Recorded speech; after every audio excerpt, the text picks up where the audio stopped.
So I have been stuck at the intermediate plateau Spanish and Turkish for years. And this year I finally took the C1 Dele exam at the Instituto Cervantes, and I'm also testing into my very first C1 class in Turkish while I am in Istanbul. So I know what it's like to stay in the plateau, how frustrating it is, and I wanted to share my tips on how to actually get out of it. Now, the intermediate plateau can be defined as the following. On the learning curve, learners can make big improvements very quickly, and then the acceleration of their progress dramatically slows down. Now, the symptoms can feel very discouraging. Maybe we talk about the same thing in the exact same way in the same context over and over, or we use the same grammar structures or vocabulary, even though different situations could challenge us. My first tip to actually combat this, just think about fluency as different topics. The more topics that you can discuss in your target language, the more fluent you will become overall, and the more effectively you will be able to understand different speakers. This is exactly what my textbook does, by the way, that I am currently using. Essentially, what you're going to see generally in textbooks is they are all broken down into different categories. And in those categories, there are, of course, different grammar structures included. However, you see the variety of different topics that are covered. So we can see here, technology, communication,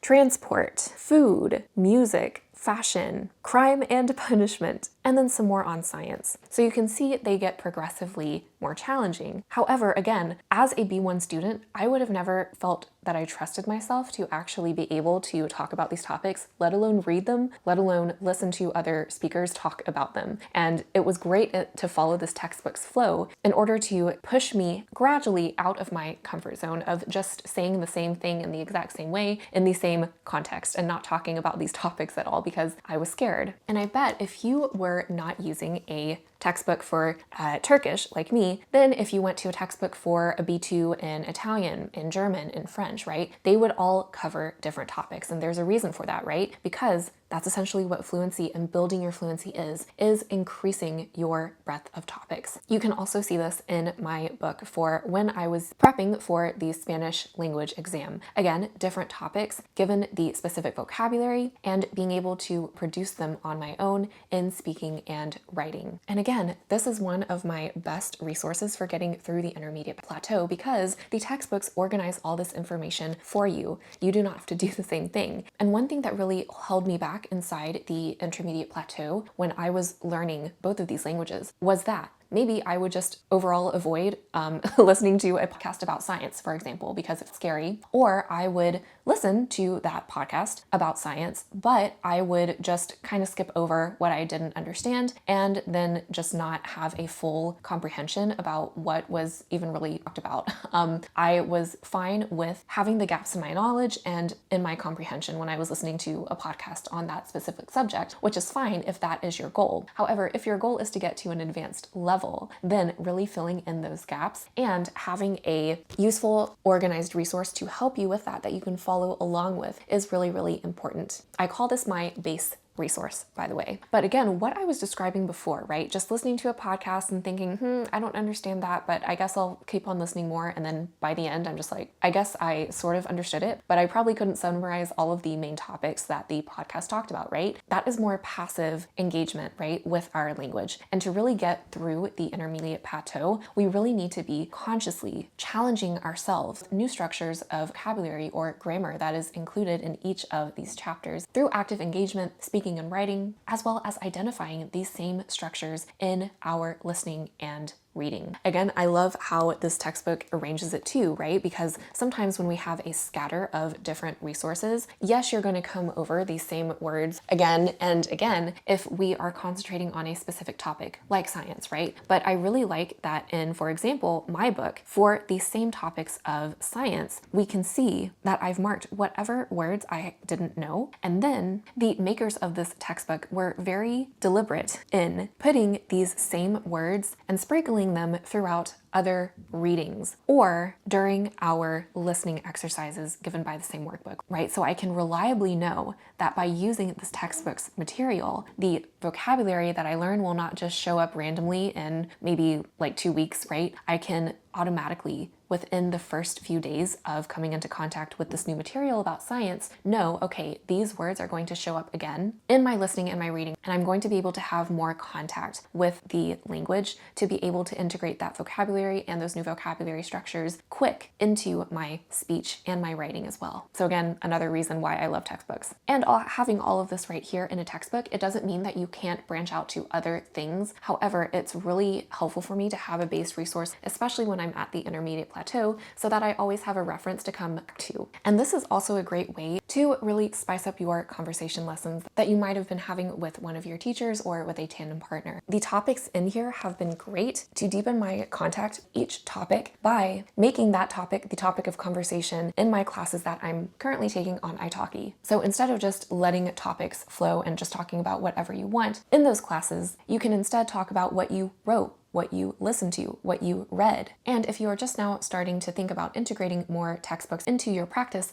a really good way to start by doing this is get a textbook in your language, look at the table of contents, and just see the topics that are given. And also evaluate what topics you feel comfortable with and what topics could you use more or you haven't even tried to talk about in the first place. And then tackle those. This is especially what I like to do when I am on my own and braving the intermediate plateau and getting over it. The textbooks provide you that same structure that a class would, even if you are a solo language learner. The next thing I love to do in order to get over the plateau is mix in real world materials. Now, I used to be very intimidated by these and never included them. Or again, as I said before, I would sometimes include them, but then not look up anything that I didn't understand and then have gaps in my knowledge and not be able to summarize what I listened to in the end. So one gentle way that I started to introduce this into my language learning was to listen 1 minute to the news from a news broadcast in my target language. I kept the stakes really, really low because despite the frustration that I felt by being in the intermediate plateau, it was scary for me to branch out into real world content that natives I knew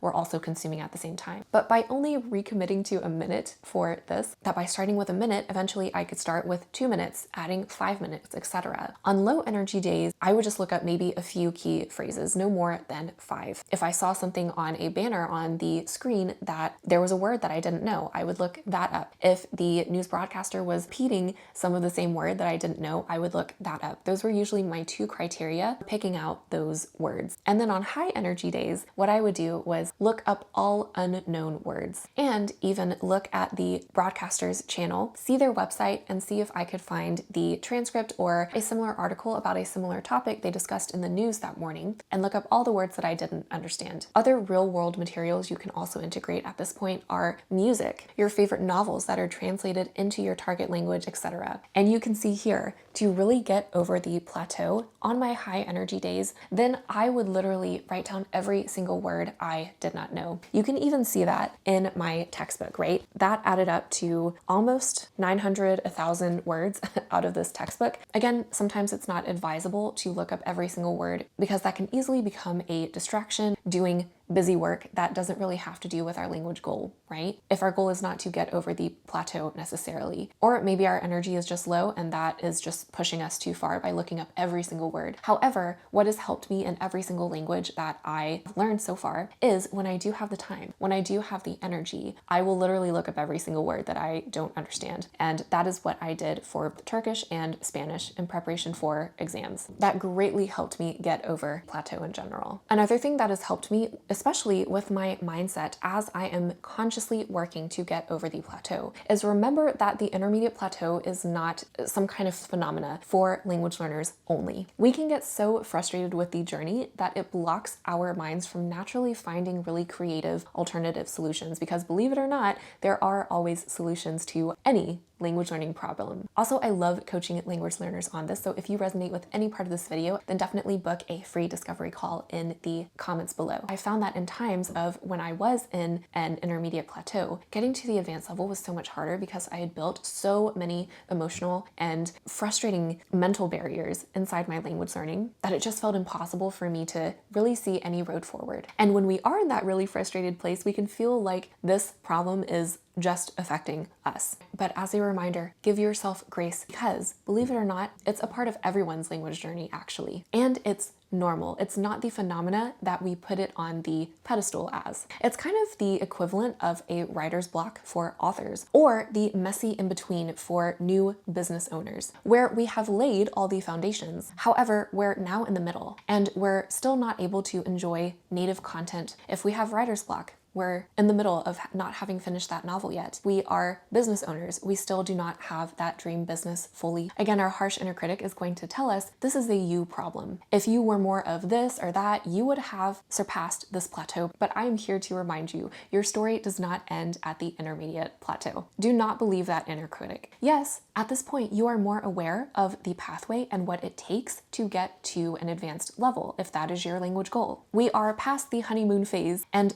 this won't be the first time that you run into a plateau of this kind, but that doesn't mean that you are destined to be here forever. As we've been talking about, higher fluency actually means a higher range of topics that you're comfortable with, and the plateau is a sign to re-engage, refresh your learning, challenge yourself with different topics that you care about that will re-inspire you. Even 1% of progress that you make matters in the language learning plateau. So much language goodness awaits you on the other side of it, plus where you presently are right now. Once you do start changing up and refreshing what you are using, you will get through this, I promise. Let me know in the comments what has been your favorite way of engaging with the intermediate plateau. Thank you guys for joining me once again, and see you later in my next video.